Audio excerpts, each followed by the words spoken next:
Welcome to the Slop Farm. Enjoy the video.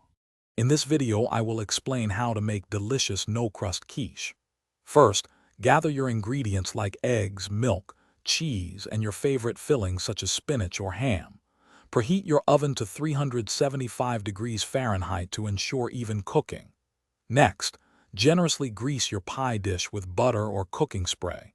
This step is crucial for easy removal. Preparing these basics sets you up for a successful and tasty meal. Now let's mix the magic.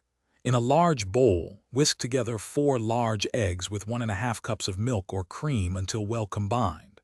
Then, fold in 1 cup of your favorite shredded cheese, like cheddar or Gruyere, along with your pre-cooked vegetables or meats.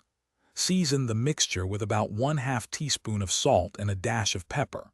This creates the rich, flavorful base for your crustless quiche. It's time to bake your masterpiece.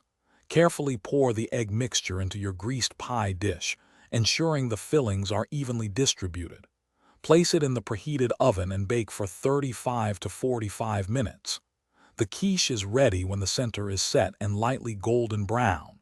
To check for doneness, insert a knife into the center. If it comes out clean, your quiche is perfectly baked. Once baked, resist the urge to cut immediately. Allow your quiche to cool for at least 10 minutes before slicing. This helps it set properly and prevents crumbling. Serve warm slices for a delightful breakfast, brunch, or light dinner. It pairs wonderfully with a fresh salad. Remember to check the description below for a link to the new Kindle Paperwhite and other great deals.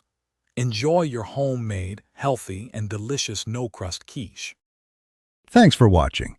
Consider subscribing if we helped you today.